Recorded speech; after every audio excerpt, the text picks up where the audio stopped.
Hello，大家好，我是一路，欢迎来到我的频道。上一次我们讲到了有未知的魔物出现，而且轰动了各个国家。这个魔物不仅有着龟甲一样的特征，而且还成群结队。但是他们却不是从浪潮而来的魔物。女王表示，这次的魔物以及马上要到来的浪潮都是必须要快速解决的事情，同时也是最适合试探各位勇者的实力的事儿。所以女王与三大菜鸟勇者约定，解决完这2件事情之后，就不再支援或者限制枪、剑以及弓勇者，他们去哪里都不会管，即便是去其他的国家也可以。三大菜鸟勇者表示知道了之后就离开了，不知所踪。上文则是听完女王所说的话之后，有了一种不祥的预感。现在我们来接着继续往下讲。第二天，上文回到了之前和三大菜鸟一起修炼的那个森林深处。三大菜鸟已经离开了，老婆婆又带着莉西亚回到这里进行修炼。上文看到莉西亚正在坐禅，过了一会儿，老婆婆说好了。老婆婆来到一个巨石的面前，说把它击碎。莉西亚昏昏沉沉地喊道。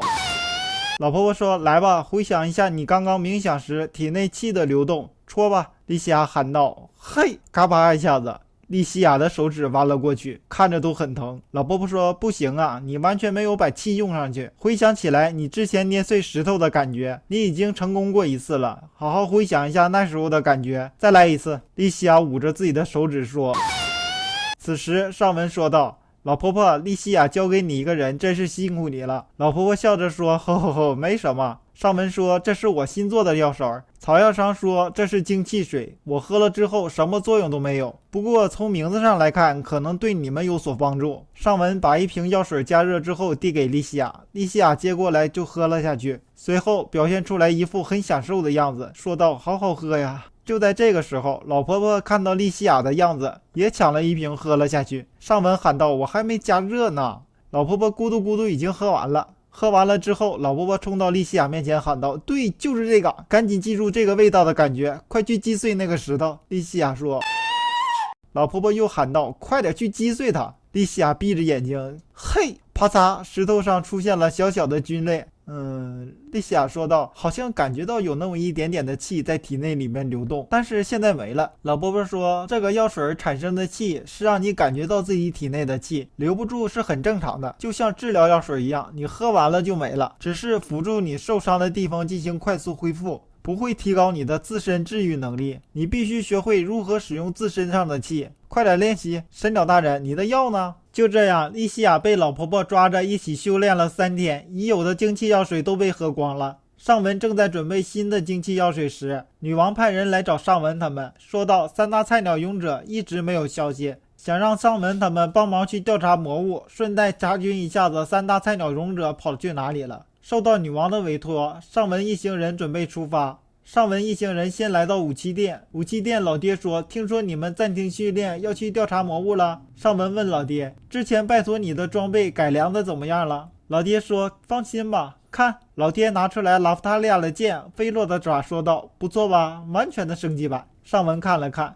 不愧是老爹的手艺啊。老爹说，再看看这个。老爹拿出来一个酷似菲洛的玩偶服，菲洛开心的说道，哎，是菲洛耶。上文问，哎，那个玩偶服变成这样了？老爹说，之前小鸟姑娘和那个穿玩偶服的小姑娘不是单独来过吗？他们说希望能改得好看一点。上文说道，所以就改良成这个样子了。硕直看起上还是很好的嘛，变强不少。莉西亚说，穿着也很舒服呢。上文惊讶的说道，你什么时候穿上的？上文继续说，好了好了，大家都准备出发吧。菲洛开心地说道，好久没拉马车了，真的是很开心呐。这次一起行动的伙伴分别是拉夫塔利亚、菲洛、老婆婆、艾库雷尔、莉西亚和基尔。上文问，艾库雷尔，物资都准备完了吗？莉西亚回答说道，他们去草药商那里了，我去叫他们。此时，一个神秘的女人出现在上文面前，说道，盾之勇者大人，请您消灭我，否则后果不堪设想。然后随着一阵狂风的吹袭，这个神秘的女人消失了。上文问正在往这边走的拉夫塔利亚和艾库雷尔他们，有没有看到一个刚刚站在这里和自己说话的人。得到否定之后，上文抱着疑问就出发了。上文一行人先是去了最近的村庄，也就是因为枪支勇者的过错而导致生化植物肆虐，后来被上文解救的村庄。到达村庄之后，发现这里依然长满了植物，而且非常的茂盛。上文突然想到，是不是生化植物又出现什么问题了？明明自己已经处理过的，怎么又会变成这样？这个时候，一个村民发现，喊道：神鸟大人！听到这话的村民纷纷赶过来向上文问好。上文问村民，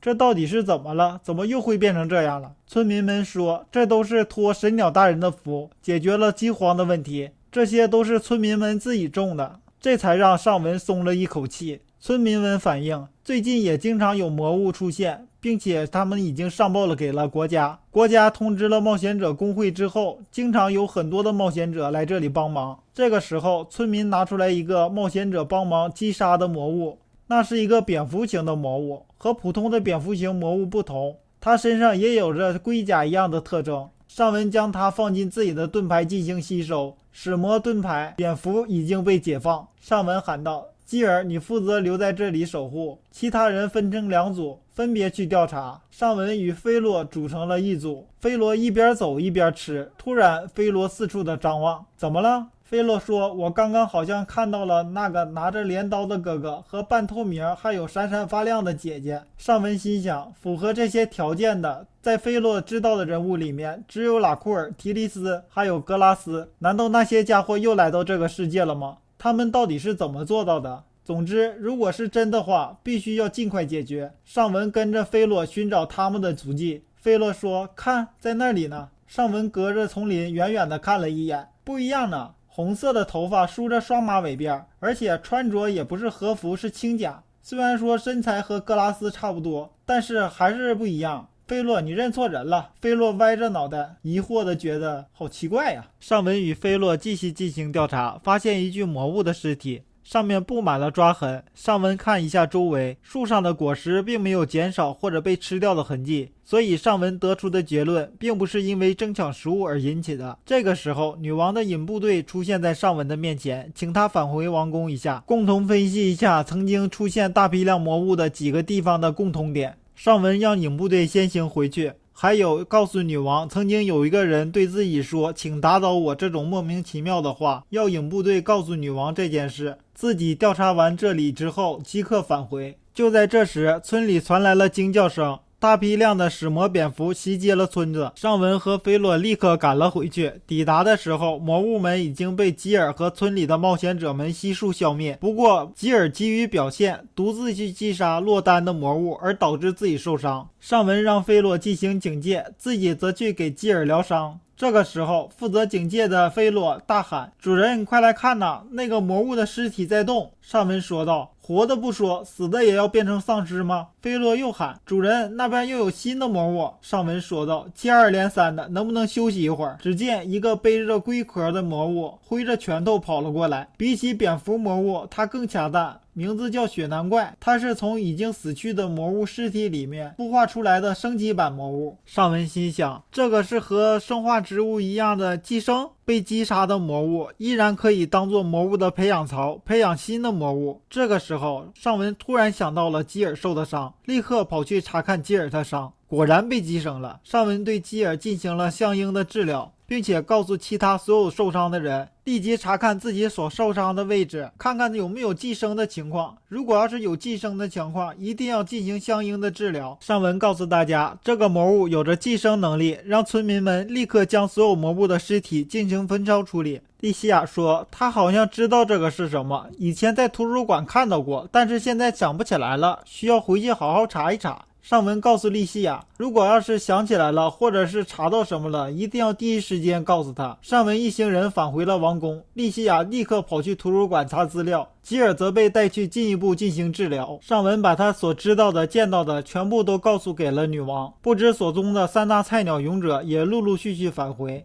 他们也遇到了相同类型的魔物。女王表示，浪潮即将到来，目前又发生如此大范围的魔物袭击，这是刻不容缓必须解决的事情，一定要快速查清。3大菜鸟勇者好像隐瞒了什么事情似的，互相对视，然后便一问三不知。最后询问是否知道什么线索，3大菜鸟勇者居然非常细心地说道：完全不知道啊，一点线索都没有啊。这个也不好说呀，上文就从来没见过他们这么新奇，之前一见面就是吵，现在他们一定是隐瞒了些什么。之后炼还故意和上文找茬，带头和上文吵了起来。随后他们留下一句自己还有事情要查，就纷纷的全都传送走了。上文一行人这几天来来回回往返于大批量魔物出现的几个地方进行各种调查。这一天，从女王那里得知，三大菜鸟勇者留下了一句：“我们并不是为了打破和女王的约定，而是要解决这件事情。”这句话之后，3天前强行突破了边境，向东行去。上文心想，他们一定知道了些什么。3天了，就算是费洛也追不上了。对了，费洛女王菲托利亚，她有可能会有那边的记录点，能瞬移过去。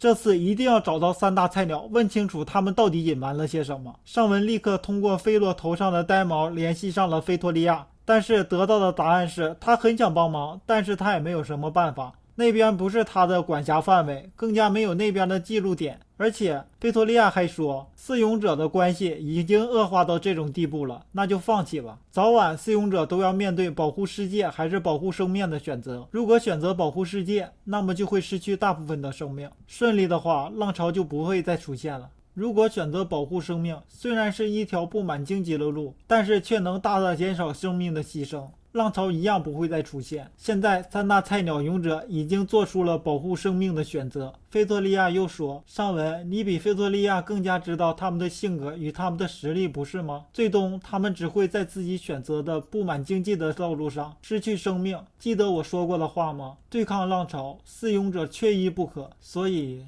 放弃吧。尚文说道。那你就是知道他们在哪里，要做什么吗？菲托利亚淡淡的说道。我知道了又能怎么样？你们追上去了又能怎么样？你们能通力合作吗？所以放弃吧。说完后就断开了通过菲洛与尚文的对话。艾库雷尔喊道，什么意思啊？是不管三位大人的安危吗？还是放任那些魔物到处肆虐？菲洛说，艾库雷尔姐姐，菲洛的女王菲托利亚已经听不到了。老婆婆说，菲洛女王已经厌倦了人类吗？尚文心想，换作是我的话，我也会那样做吧。莉西亚在图书馆查资料，女王在商讨着下次大批量魔物出现的地方。莉西亚喊道，啊，我终于找到了，这个魔物是四勇者传说里面的灵龟，它也有着驱使使魔的能力。灵龟一直在东边封印着，现在出现的魔物应该就是灵龟的使魔。莉西亚第一时间跑去了尚文那边，把这件事情告诉了女王和尚文。莉西亚说，那些魔物是灵龟的使魔，灵龟则是体型大到背上能背起一座山的魔物。尚文心想，这个世界也存在灵龟，难怪之前三大菜鸟勇者支支吾吾的，什么线索都不肯说，实际上就是想独自去打败灵龟，这样不仅能被歌颂，还可以捡到绝世的装备。现在一切都联系起来了，难怪三大菜鸟也是向东边去了。艾库雷尔说，现在应该立刻找到三位勇者大人，这次面对的可是背上能背起一座山的巨大魔物，在这种情况下再面对浪潮，后果是难以想象的。这个时候老塔利亚说，菲洛女王菲托利亚说了让人在意的事情呢，不管是为了世界还是为了生命，顺利的话浪潮都不会再次出现。尚文回想起来菲托利亚所说的话，他说的是放弃吧，但是他立马想到了菲托利亚女王其实是很善良的，他不可能就这么让尚文放弃的。尚文拍着桌子立刻站了起来说道，追上去，不能在这里耽误时间了，想一堆没有意义的事情。尚文一行人马不停蹄地向东边飞奔而去，追赶着三大菜鸟勇者。尚文心想，再次见面的话，一定暴揍你们三大菜鸟勇者，直到自己解气为止。狂奔这么久了，菲洛累了，他还饿了。就在尚文休息的时候，一声巨响，尚文环顾四周，不是浪潮发生，也没有任何的传送，难道是灵龟的封印被人解除了？此时尚文发现浪潮的沙漏定格在2天前，旁边出现了一个蓝色的沙漏，上面显示着7。尚文一行人立刻返回至王国，这里已经乱作一团。女王说，现在已经确定灵龟的封印已经被解除了，她现在正在向人口最密集的地方移动。曾经有人说他看到自称勇者的人前去帮忙，但是后来就不知所踪了。尚文骂道，不知道自己有多菜吗？还擅自解除人家的封印。女王立刻纠正说道，不是勇者大人们解除的，他们到达之前封印已经被解除了。尚文心想，谁又能解除封印？一件让人难以想象的事情正在暗中酝酿着。女王立刻带着自己的骑士团和其他国家的军队组成了联军，准备一起对抗灵龟。此时的女王并不知道，还有比灵龟更严重的事情正在黑暗中酝酿着。